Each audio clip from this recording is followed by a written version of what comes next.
بھائی بس کر دیں, آپ کیا بات کر رہے ہیں, صحیح مسلم کی حدیث ہے, نبی پاک علیہ السلام نے فرمایا بیماری متعدی نہیں ہوتی, ایک سے دوسرے کو.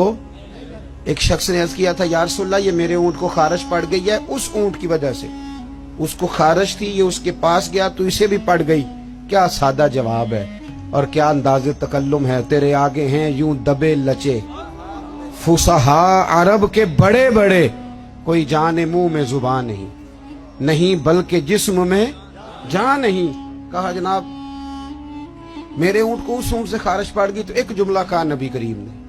حضور فرمانے لگے تیرے اونٹ کو تو اس اونٹ سے پڑی ہے, تو یہ بتا اس اونٹ کو کہاں سے پڑی تھی, اس کو کہاں سے پڑی تھی.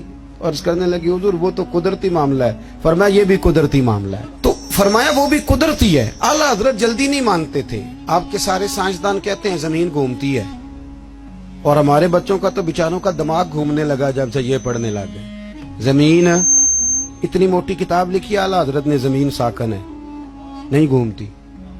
پریشان ہو گئے آپ, میرے پاس ہے, لینی ہوئی تو لے لینا.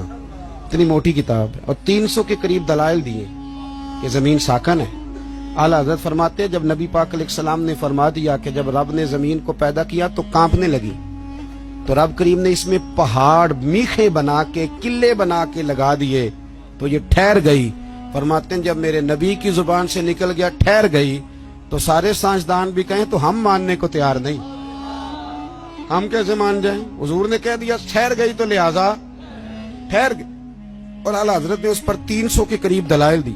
ہمارا تو اصل مسئلہ یہ ہے کہ ہم پڑھتے ہی نہیں, اور پھر کچھ لوگ بڑی محبت سے کہتے ہیں جو اب تو سائنس بھی یہ بات مان گئی. تو میں نے کہا سائنس نہ بھی مانے تو ہماری تو کوئی مجبوری نہیں, سائنس نہ مانے سائنس ہماری تو مجبوری اللہ رسول ہے, سائنس ہماری مجبوری.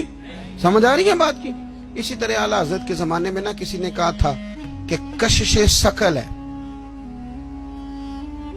زمین چیزوں کو کھینچتی ہے. دلیل کیا دی, کہنے لگا جی وہ سیب گرتا ہے تو زمین پہ, امرود گرتا ہے تو انار گرتا ہے تو زمین کھینچ لیتی ہے. اعلیٰ حضرت فرمانے لگے کوئی سارے پاگل تو نہیں نا سامنے بیٹھے ہوئے کہ سائنسدان جو کہیں گے ہم مان جائیں گے. فرمانے لگے آدھا کلو کا سیب کھینچ لیا, انار کھینچ لیا, امرود کھینچ لیا, غبارے میں 1.5 چھٹانک ہوا بھر دو تو وہ زمین سے کھینچا نہیں جاتا. یہ عجیب فلسفہ ہے تمہارا بھائی کہ زمین اپنی طرف. بیالوجی والے تھک گئے کلیے بیان کر کے, ہیں جی, فزکس والے بیچارے تھک گئے رٹے لگا کے. تو اعلیٰ حضرت فرمانے لگے تمہارا کسی عقل مند سے پالا نہیں نہ پڑا. او خدا کے بندو, اتنا موٹا انار سیب امرود کھینچ لیا تو 1.5 چھٹانک ہوا تھی غبارے میں, وہ نہیں کھینچا گیا. تو حضور پھر آپ بتائیں معاملہ کیا ہے. تو اعلیٰ حضرت فرمانے لگے معاملہ یہ ہے کہ ہر چیز اپنی اصل کی طرف لوٹ جاتی ہے. چونکہ امرود زمین سے پیدا ہوتا ہے تو زمین میں آ جاتا ہے, چونکہ انار زمین سے پیدا ہوتا ہے تو زمین میں آ جاتا ہے. فرمانے لگے ہوا کی اصل اوپر ہے, جب غبارے میں ہوا پڑتے ہیں تو ہوا اس کو اوپر لے جاتی ہے, اور جب ہوا نکل جاتی ہے تو غبارہ نیچے آ جاتا ہے. تو فرمایا کش سے شکل نہیں, ہر چیز اپنی اصل کی طرف لوٹتی. انسان کہاں سے پیدا ہوا, مٹی سے. جائے گا کہاں, کیونکہ اس کی اصل مٹی ہے. مٹی دیں تے مٹی رہنا ہی, ایویں کا دی بلے بلے, اج مٹی دے اتے بندیا تے کل مٹی دے تھلے. تو بھائی اعلیٰ حضرت نے نا نظریات کا تحفظ کیا. تیسری بات, اعلیٰ حضرت فرماتے تھے کہ دین میں خودداری اختیار کرو, عزت نفس, دین کو فار سیل نہ کرو. آ گیا میلاد شریف, اب اللہ خیر کرے تلاوتیں بکیں گی, معاذاللہ نعتیں بکیں گی, تقریروں کے ریٹ طے ہوں گے, اور لینے والے اتنے مجرم نہیں جتنے دینے والے مجرم. ناراض ہو گئے ہو جاؤ, کوئی بات نہیں, ہو جاؤ, پر ناراض ہو کے بعد آ جانا. کیوں ریٹ لگاتے ہو ان چیزوں.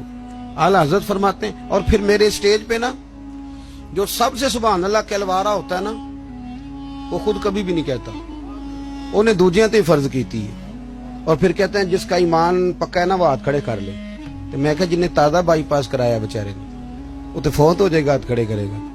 تو یہ ایمان اب ہاتھ کھڑے کرنے پہ رہ گیا. اونچا سبحان اللہ کہو مجھے مزہ نہیں آیا, تجھے مزہ آئے گا تو ہمیں ثواب نہیں ہوگا. سبحان اللہ اس وقت کہیں گے جب اللہ کو راضی کرنے کی نیت ہو. عجیب فلسفہ ہے, عجیب رٹا ہے. اور 25-25 ہزار روپیہ لے کے آتے ہیں تو جو غریب بیچارے اسٹیج کے سامنے بیٹھے ہوتے ہیں انہیں بے عزت کر کے چلے جاتے ہیں. میں نے تو ایک سے کہہ دیا تھا ایک دفعہ, میں کہ تو پیسے لینے مفت آئے نہیں سارے جنے آئے, مہربانی کریں ذرا. اعلیٰ حضرت نے خودداری سکھائی, عزت نفس, کوئی کھا نہیں جاتا. آپ اگر سر اٹھا کے جینا چاہتے ہیں تو پھر ہاتھ پھیلانا چھوڑ دیں. روزی رب قریب کے دست قدرت میں ہے, جب چاہتا ہے جتنی چاہتا ہے عطا فرماتا ہے. یہ کشکول اعلیٰ حضرت. سنو فاضل بریلوی کس کا نام ہے. اعلیٰ حضرت رحمت اللہ علیہ نا دکان پہ تیل لینے چلے گئے. میری طرح کا مولوی دکان پہ چلا جائے, دکاندار کہندا ہے کہڑے پیسے دینے, بڑے ہسے ہو تسی ہے نا. تو پولیس والا چلا جائے تو پھر نہیں ٹینشن لگتی. بولیں چیئرمین صاحب چلے جائیں تو پھر نہیں لگتی. صرف مولوی کی بات پہ ہنستے ہو. وہ کہتے ہیں یہ مفت ہو رہا ہے, یہ کیسے دے گا. اعلیٰ حضرت چلے گئے دکان پہ تیل لینے. دکاندار سے کہا, اور یہ بھی دیکھو اتنے بڑے عالم اور تیل لینے خود چلے گئے. یہاں تو جس کے 4 شاگرد ہوں وہ تو اللہ خیر کرے پکڑائی نہیں دیتا. اعلیٰ حضرت چلے گئے تیل لینے دکان پہ. اسے کہا سرسوں کے تیل کی بھر دو بوتل. اس نے بھر دی. فرمایا کتنے پیسے. کہنے لگا جی ویسے تو 5 آنے کی ہے, آپ ہمارے عالم میں آپ 3 آنے دے دیں. اعلیٰ حضرت نے پورے 5 دیے. فرمایا میں احمد رضا ہوں, میں اپنا علم 2 آنے کا نہیں بیچا کرتا. کرو مدح اہل دول رضا, پڑے اس بلا میں میری بلا. میں گدا ہوں اپنے کریم کا, میرا دین پار آئے نہ آنے. فرمایا رکھ تو, مجھے نہیں چاہیے. خودداری سکھائی. اعلیٰ حضرت نے تقوی سکھایا. کیونکہ میں نے کہا تھا باتیں زیادہ نہیں کرنی, سمیٹنے کی طرف آ رہا ہوں. ہمارے ہاں نا کارکن ہمیشہ غریب آدمی ہوتا ہے, لیکن مجبوری یہ ہے کہ غریب آدمی بیچارہ وہ سارا سال بھی مسجد دھوئے نا, اشتہار بھی لگائے, تو میلاد کے سٹیج پہ وہ نہیں بیٹھ سکتا. کیونکہ یہاں بھی بیٹھنے کے لیے 50,000 دینا پڑتا ہے. آپ تعاون کریں محفل میں اسٹیج پہ آ جائیں. اگر اور قریب بیٹھنا تو پھر نوٹوں کی دتھی رکھ لیں ہاتھ میں. پھر نعت کا نام یاد کر لیتا ہے, کہتا ہے حاجی صاحب ہے شیر تو ہاڈی نظر دے. اور ساتھ یہ بھی کہتا ہے پکا عاشق رسول ہے, کیونکہ 50 دے لے کے آیا ہے, پکا ہے, ڈگری دے جاتا ہے. خدا کا خوف کرے. اور وہ جو غریب آدمی, اس کو سیاستدان تو ویسے نہیں اسٹیج پہ بٹھاتے, تو اگر محفل میلاد پہ بھی نہیں بٹھایا جائے گا تو اس کو عزت کہاں ملے گی. اعلیٰ حضرت تو فرماتے ہیں ہم غریبوں کے آقا پہ بے حد درود, اور ہم فقیروں کی ثروت پہ لاکھوں سر. اعلیٰ حضرت بڑی غریب پروری کرتے تھے. ایک یتیم بچہ آ گیا.